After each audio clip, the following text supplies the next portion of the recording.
cloudless night not long ago, I loved a girl so fair, a crown of daisies on her head, and moonlight in her hair, the softest skin of golden brown, and softer eyes to match. That little fox, she stole my heart out, didn't want it back. I knew just where she'd come from, 'cause I'd seen her in my sleep. How long has music been in your life, or how were you introduced to music? My mom. She signed me up for Music Makers and I was like 4, so I've just been singing in groups since then. I did that too. Yeah. It's kind of weird, like I'm scared to one day stop singing in a group. I've kind of always been singing with other people. It's not like for myself, but collaboratively. I love it. I don't know what it is. Yeah. And my mom never really like showed me all the cool bands like from her era, like Crosby, Stills, Nash and Young and all that. So I had to go about figuring out music just kind of on my own, like through whatever friends and stuff recommended to me or whatever. And that, of course, when I was in elementary school, that was like the Backstreet Boys or something. I had to go through that whole thing. And but yeah, my first instrument was, I tried guitar, but literally my hands were too small in order to do it. So like I was in so much pain all the time and I hated it. So I quit that. Then I tried piano and that didn't work out. And then I still remember the day I was like trying to watch MTV thinking I was all cool in junior high or whatever, and like some My Chemical Romance video came on and I had this tennis racket and I was rocking the hell out to it, just like playing air guitar or whatever. And my mom said, "Do you want guitar lessons again?" And I just looked at her, I was like, "No, I want to play drums." And so like 12 years later, here I am playing drums still.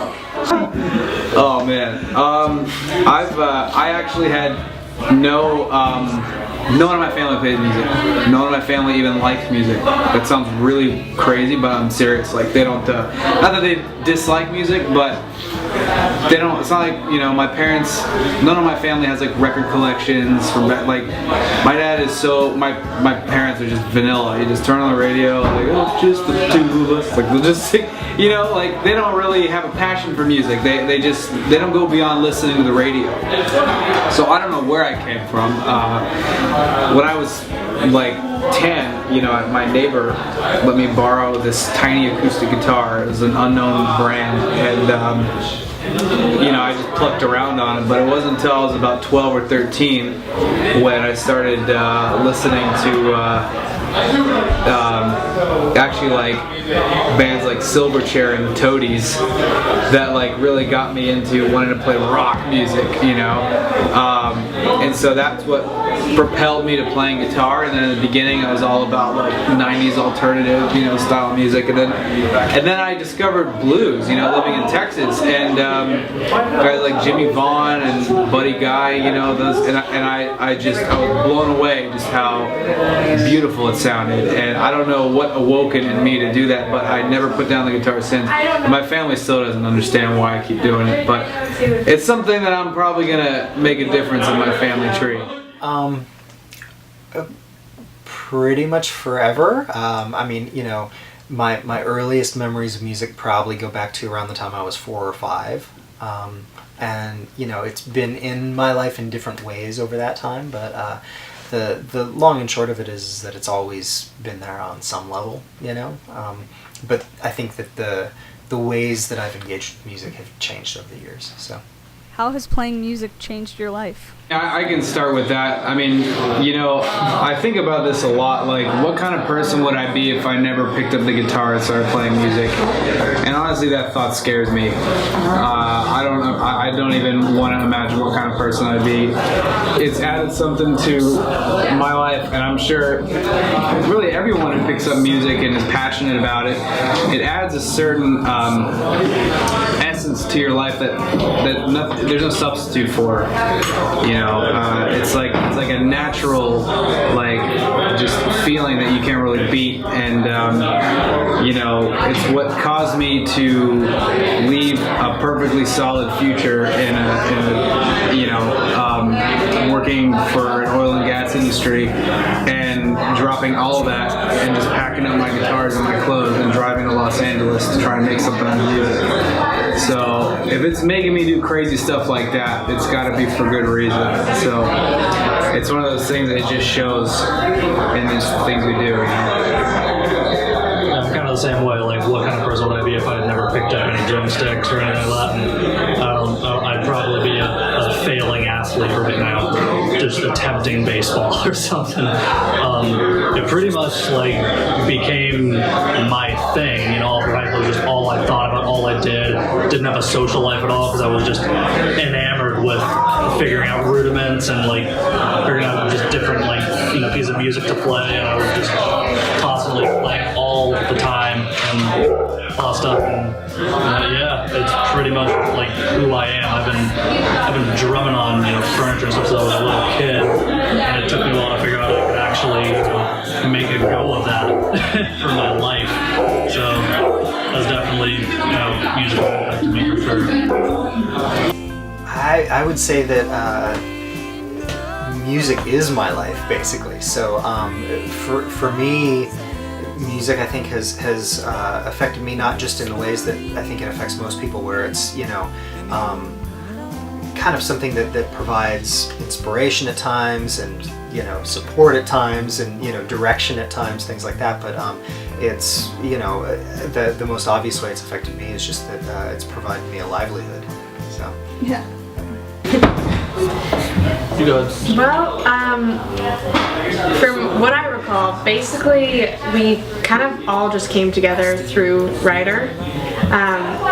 We all know him in our respective worlds, but none of us knew each other before, and we kind of just gig to gig, played with different people, but for the most part Cam and I, we've been playing, I guess, with Ryder the longest within these people, and definitely these are the people who have stuck around the most, and it's really cool. We've become a total family, and it's all thanks to Ryder. We're still sharing his message, his music, and his love. Yeah, I met Ryder through a college Bible study at Lockingham Presbyterian Church, and I was always known as like a hardcore and heavy metal dude in town, and, heavy double bass drumming and all that, and he just said, "You want to play my blues and folk band?" I was like, Ryder's sure. You would take anything. Ryder's a lunatic. I was like, sure, why not? So, and here I am still.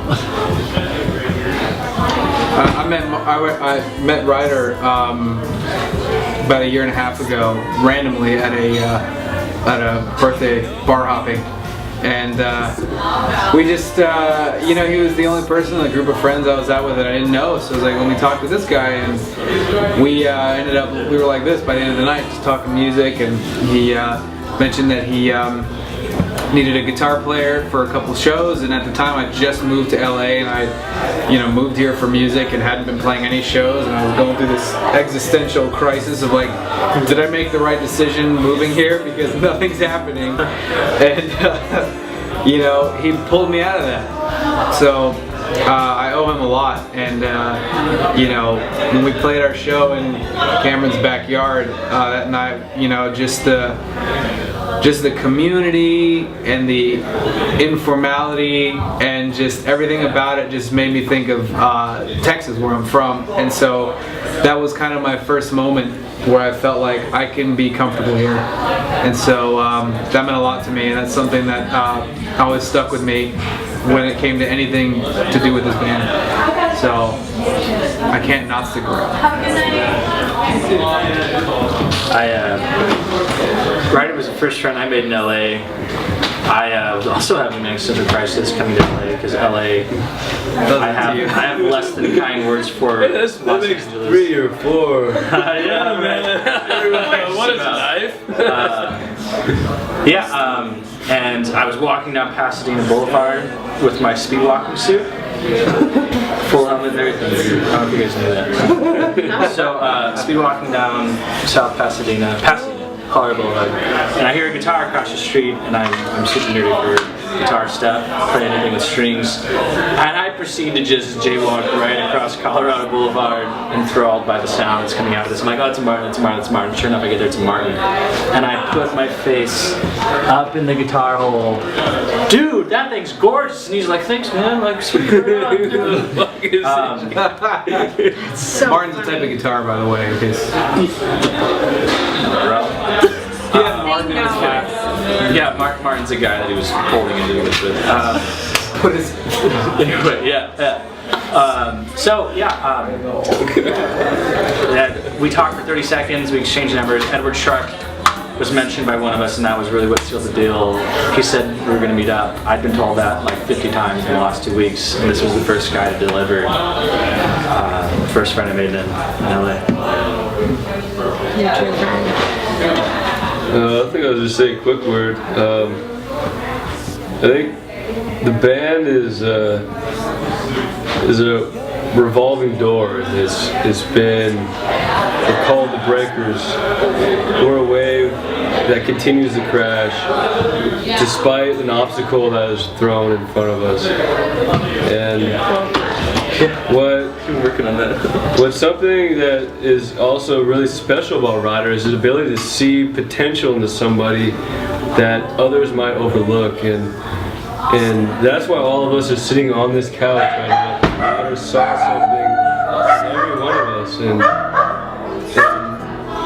it's inspiring because you can just walk by someone randomly and think nothing of them. But once you see the beauty and the potential of anybody, the true greatness can happen. I'm not saying that we're true greatness, but I'm saying that is out there, it's attainable once you allow that to go.